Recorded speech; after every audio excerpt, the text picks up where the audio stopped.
Biden is in the Big Apple for a fundraising extravaganza. He's right across the street at Radio City Music Hall for a star-studded event. But of course, Biden can't be counted on to raise the money by himself. So his campaign is calling in Bill Clinton and Barack Obama.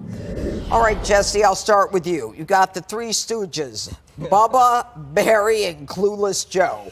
They have to come in to raise money because Clueless Joe can't do it himself, can he? I'm not going to knock a politician for raising money, but Joe needs help, and these two are there to save the campaign.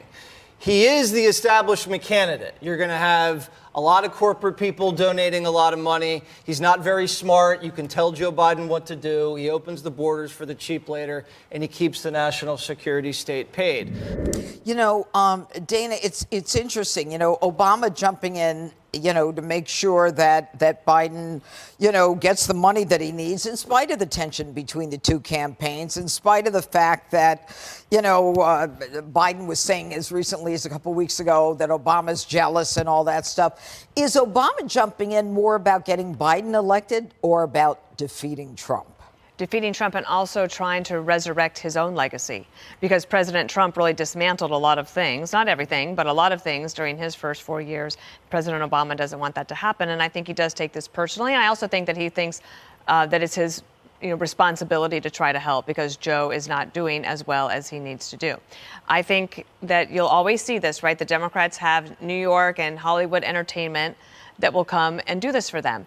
At Trump's events, Trump is the entertainment. You don't have to rely on that, so that people actually show up to see him.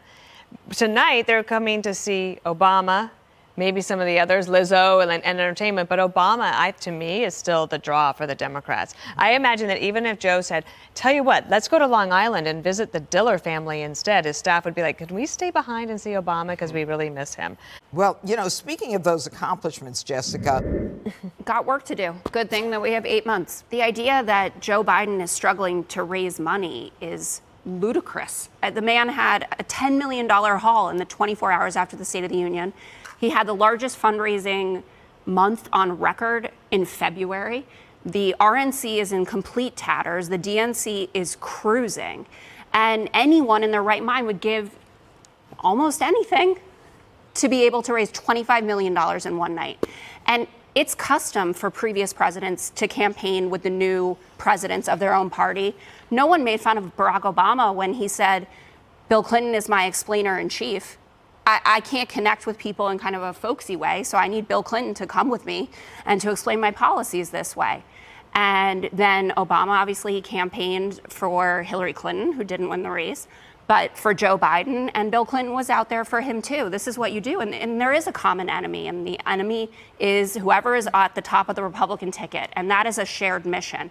But Donald Trump will get his money out of the SPAC for sure, but you have this contrast of someone who is selling out events like this, which, by the way, has tickets that go for $200. It's not all $500,000. And Donald Trump is on, doing ads, hawking $60 Bibles. He's siphoning off donor money to pay for his legal fees. It's a pretty stark contrast of what's going on here. And that, again, to return to where I started, that doesn't mean that Joe Biden is definitely going to win this race. But you look at the money, and you arrested him. He does need to pay lawyers. Yep. We didn't arrest him. Yeah, you did. Yes, you did. We did. Okay. Well, you said Greg. his mugshot is the most powerful, positive piece of campaign. Greg, do you think that the people are more impressed with the money that Jessica's talking about they're raising, or more impressed with the president who goes to honor and respect a fallen police officer? I look at the fundraiser, and it reminds me of Live Aid, right? Except instead of trying to save a starving nation, they're trying to save a starving presidency. Jessica's laid out it in a stark contrast. It's, as she said, look at the money.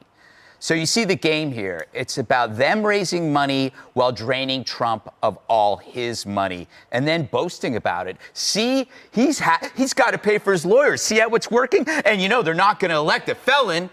That was the strategy. It's not about policies or people. It's about a financial advantage and winning at any way possible. Meanwhile, you got Colbert has morphed into a full-on shill. Remember, he was dancing for pharmaceuticals. Oh, yeah. Now he's dancing for a leader who's on pharmaceuticals. I don't think Fox would allow me to do that. No.